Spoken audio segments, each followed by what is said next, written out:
सूरत में सीआर पाटिल के नेतृत्व में एक महत्वपूर्ण पत्रकार परिषद का आयोजन किया गया। आप बने रहिए भारत 24 एक्सपी न्यूज। संपादक मनदीप भाई देसी पत्रकार की रिपोर्टिंग। विकसित भारत जी राम जी योजना को लेकर प्रेस कॉन्फ्रेंस आयोजित की गई। केंद्रीय जल शक्ति मंत्री जी सीआर पाटिल ने पत्रकारों को संबोधित किया। उन्होंने जी राम जी योजना की आधिकारिक घोषणा की। सीआर पाटिल ने कहा कि विकसित भारत के तहत 15 करोड़ घरों में नल से जल की सुविधा दी गई है। प्रधानमंत्री नरेंद्र मोदी ने विकसित भारत बनाने के लिए लोगों के बैंक खाते खुलवाए। मनरेगा योजना के माध्यम से जी राम जी योजना को मजबूत किया गया है। नरेगा के बाद मनरेगा और अब इसका नाम जी राम जी योजना रखा गया है। इस योजना से गांव के विकास को नई दिशा मिलेगी। प्रेस कॉन्फ्रेंस में विकास योजनाओं की विस्तृत जानकारी दी गई। प्रेस कॉन्फ्रेंस आज बोलावीने आपणी समक्ष કેટલા મુદ્દાઓ સ્પષ્ટ કરવા માટે અને આપણે જાણકારી આપવા માટેનો પ્રયત્ન કરીએ છીએ। माननीय प्रधानमंत्री श्री नरेंद्र मोदी साहेबની દીર્ઘદ્રષ્ટિ, એમના લાંબા સમય સુધીના આયોજનો દ્વારા લોકોની સુખાકારી માટેના એમના સફળ પ્રયત્નો અને એના માટેની અનેક યોજનાઓ એમના દ્વારા કરવામાં આવે છે। જ્યારે આપણે કહીએ છીએ કે 2047માં વિકસિત ભારત આ કલ્પના માનનીય પ્રધાનમંત્રી શ્રી નરેન્દ્ર મોદી સાહેબે આખા દેશ સમક્ષ મૂકી છે અને એના માટે એમણે પ્રધાનમંત્રી આવાસ યોજના કે એક પણ વ્યક્તિ આ દેશની અંદર પોતાના મકાન સિવાયનો નહીં હોવો જોઈએ અને પોતાની છત હોવી જોઈએ, પોતાનું ઘર હોવું જોઈએ અને કરોડો ઘર બન્યા છે અને બીજા કરોડો ઘર બનાવવા માટેની યોજના કાર્યાન્વિત પણ કરવામાં આવી છે। आयुष्मान भारत योजना जो आखा विश्वनी अंदर सौथी मोटी योजना है।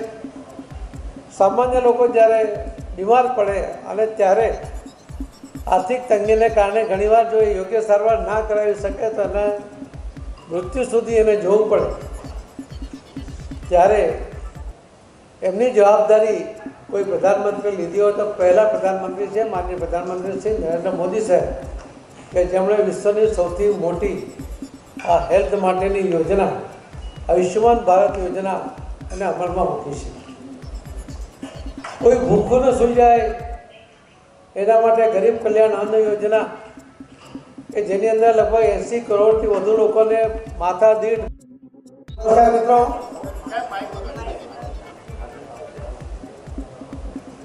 माननीय प्रधानमंत्री श्री नरेंद्र मोदी साहेब द्वारा विकसित भारत जी रामजी की योजना जाहिर करवामां आवी छे। आ योजना 1980 थी शुरू थई, त्यार पछी इंदिरा गांधी एमने नाम बदल्युं, राजीव गांधी एमने जवाहरलाल नेहरू साथेनुं नाम जोड्युं। 2005 में सोनिया गांधी और मनमोहन सिंहजीए नरेगाना नामथी आ योजना चालू करी અને ત્યાર પછી એને મનરેગા તરીકે મહાત્મા ગાંધીજીનું નામ જોડ્યું। વીપી જી રામજીની આ યોજના એ ફક્ત નામ બદલવાની યોજના નથી, પણ અનેક સુધારા સાથે કે જે મનરેગાની યોજનાને કારણે અનેક ભ્રષ્ટાચાર થતા હતા। આ દેશમાં મજૂરો ઉત્પન્ન કરવા માટેનો પ્રયત્ન થતો હતો, કેમ કે આ યોજનામાં મૂળભૂત રીતે જ माटी काम खोदकाम અને જે બીજું કશું કામને મહત્વ આપ્યું જ નહોતું। તો દેશમાં અનેક ટેલેન્ટ પડી છે એને પણ એનો લાભ મળે, કૌશલ્ય જે ધરાવતા લોકોને પણ એમાંથી કામ મળે, એના માટે આ વીપીજી રામજીની યોજના માનનીય પ્રધાનમંત્રી મોદી સાહેબજીએ એ બનાવી છે અને એમાં જે મનરેગામાં 100 દિવસ એમાં કામ મળતું હતું, જીરામજીમાં 125 દિવસનું કામ મળશે, मनरेगा में 15 दिवसे पैसा आपता था, जीरामजी में 7 दिवस पैसा मळशे। कांग्रेस ने मनरेगा की योजना ये 35,000 करोड़ रुपया में फाळवेला था। माननीय प्रधानमंत्री श्री नरेंद्र मोदी साहेबे 95,000 करोड़ रुपया या जीरामजी माटे फाळी आप्या छे। जल जीवन जल संचय माटे पण एमां खूब मोटो फाळो आपवामां आव्यो छे। अनेक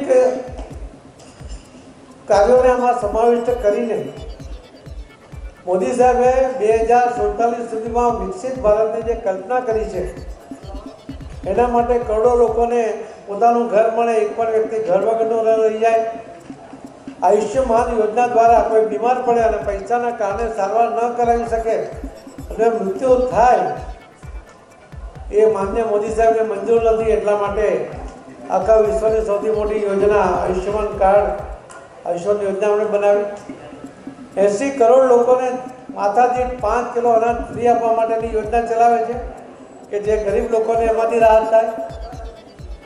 ઉજ્જવલા યોજના હેઠળ બહેનોને ગેસના કનેક્શન મળ્યા. મુદ્રા યોજના હેઠળ લોન મળી. અનેક બેંકોમાં અનેક લોકોને બેંકમાં એકાઉન્ટ ખોલતા નહોતા, દરેકના એકાઉન્ટ ખુલ્યા. કોંગ્રેસ જ કહેતા હતા, રાજીવ ગાંધી જ કહેતા હતા કે 1 રૂપિયો દિલ્હીથી મોકલે છે, 15 પૈસા પહોંચે છે. 85 પૈસા જેમાં ગ્રામ પંચાયતથી માંડીને લોકસભા સુધી કોંગ્રેસના શાસન હતું, એમાં 85% એટલે 85 પૈસા ખવાઈ જતા હતા. એ એમના જ પ્રધાનમંત્રીએ કહ્યું છે. જ્યારે મોદી સાહેબ પૈસા મોકલે છે ત્યારે સીધા લાભાર્થીના બેંક એકાઉન્ટમાં જમા થાય છે, એમાં કોઈ વચોટિયો નહીં અને 1 પણ રૂપિયાનો ભ્રષ્ટાચાર થતો નથી. એ પ્રકારની યોજનાની ડિઝાઇન બનાવવામાં આવી છે.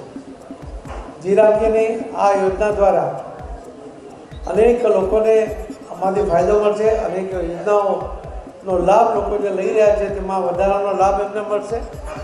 એના માટેની આ યોજના બની છે, ફૂલપ્રૂફ યોજના છે અને લોકોને ધ્યાનમાં રાખીને વિકસિત ભારત 2047 સુધી આ યોજનાનો લાભ બધાને મળતો રહે, એનાથી લોકો વિકસિત બને, એના માટેની યોજના બની છે. આપ સૌના માધ્યમથી લોકો સુધી આ વાત પહોંચે, માન્ય પ્રધાનમંત્રી મોદી સાહેબની યોજના લોકો સુધી પહોંચે એવી આપ સૌને વિનંતી છે. ધન્યવાદ.